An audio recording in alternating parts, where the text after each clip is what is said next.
ஒரு ஆத்தங்கரை ஓரமாக 2 பெரிய மரம் இருந்துச்சான். அந்த பக்கமாக போன ஒரு குருவி முதல் மரத்துக்கிட்ட போய் கேட்டுச்சான், நானும் என் குஞ்சுங்களும் தங்க உன் மரத்தில் ஒரு இடம் கொடுப்பியா, மழைக்காலம் ஆரம்பிச்சிருச்சு அப்படின்னு. அதுக்கு அந்த முதல் மரம், உனக்கு நான் இடம் தர மாட்டேன்னு மறுத்துருச்சு. அந்த குருவி 2வது மரத்துக்கிட்ட போய் கேட்டுச்சு. அந்த 2வது மரம் அனுமதிச்சதுனால அங்கே கூடு கட்டி அதுவும் அதோட குஞ்சுங்களும் ரொம்ப சந்தோஷமாக வாழ்ந்துட்டு வந்துச்சுங்க. அப்படி திடீர்னு ஒரு நாள் பலத்த மழை, ஆற்றுல வெள்ளம் போக ஆரம்பிச்சிருச்சு. அப்போது அந்த முதல் மரம் அந்த ஆற்றுல அடிச்சிட்டு போகுது. அதை பார்த்து அந்த குருவி, நீ எனக்கும் என் குஞ்சுங்களுக்கும் இடம் தரல, அதனால தான் நீ இப்போ தண்ணியில் அடிச்சிட்டு போகிற அப்படின்னு சொல்லிச்சான்.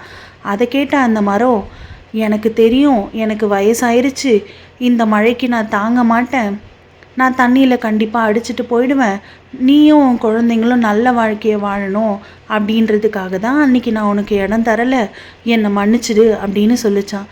அதை கேட்ட அந்த குருவி ரொம்ப சோகமாயிருச்சு. அதனால் யார் உங்களை நிராகரித்தாலும் உடனே அவங்கள தப்பாக நினைக்காதீங்க.